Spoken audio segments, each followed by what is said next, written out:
Hello hi అండి, welcome to our channel Nandan securities. This is Nagendra. నేను గత వీడియోలో చెప్పిన విధంగా స్టాక్స్లో ఓఆర్పి స్ట్రాటజీ అనేది చాలా బాగా ఉపయోగపడుతుందని చెప్పాను కదా. దాంట్లో భాగంగా ఈరోజు నేను నిఫ్టీ 200 స్టాక్స్లో స్టాక్ను అయితే పిక్ చేసుకున్నాను.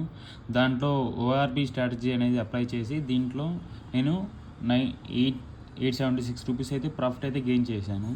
దీనికి నేను యూజ్ చేసిన కారణం ఏంటంటే, ఈరోజు నిఫ్టీ అనేది మంచిగా బులిష్గా ఉంది. అందులో ఆటో సెక్టార్ కూడా మంచిగా బులిష్గా ఉండడం వల్ల ఆ రెండింటిని కంపేర్ చేసి నేను ఈ స్టాక్స్ని అయితే పిక్ చేశాను. దీనికి నేను క్లియర్గా ఎంట్రీ అనేది చూడొచ్చు. నేను ఎంట్రీ అండ్ ఎగ్జిట్ పాయింట్స్ చూపిస్తాను చూడండి. నాకు ఎంట్రీ పాయింట్ వచ్చేసి 129 రూపీస్ అండి. నా ఎగ్జిట్ ప్రైస్ వచ్చేసి 131 రూపీస్. అంటే నేను ఈ లెవెల్లో బై చేసి ఈ లెవెల్ అయితే ఎగ్జిట్ అవ్వడం జరిగింది. దీనికి నేను యూజ్ చేసిన క్యాపిటల్ వచ్చేసి 20,000 రూపీస్ అండి. దీనికి నాకు వచ్చిన ప్రాఫిట్ అప్రాక్సిమేట్ 800 ప్లస్ వచ్చింది. అలాగే మీరు కూడా ఇలా స్టాక్స్ని ఫైండ్ చేసి మీ యొక్క ఇంటర్డే స్ట్రాటజీస్ని అయితే ఇంప్లిమెంట్ చేయండి. Thanks for watching.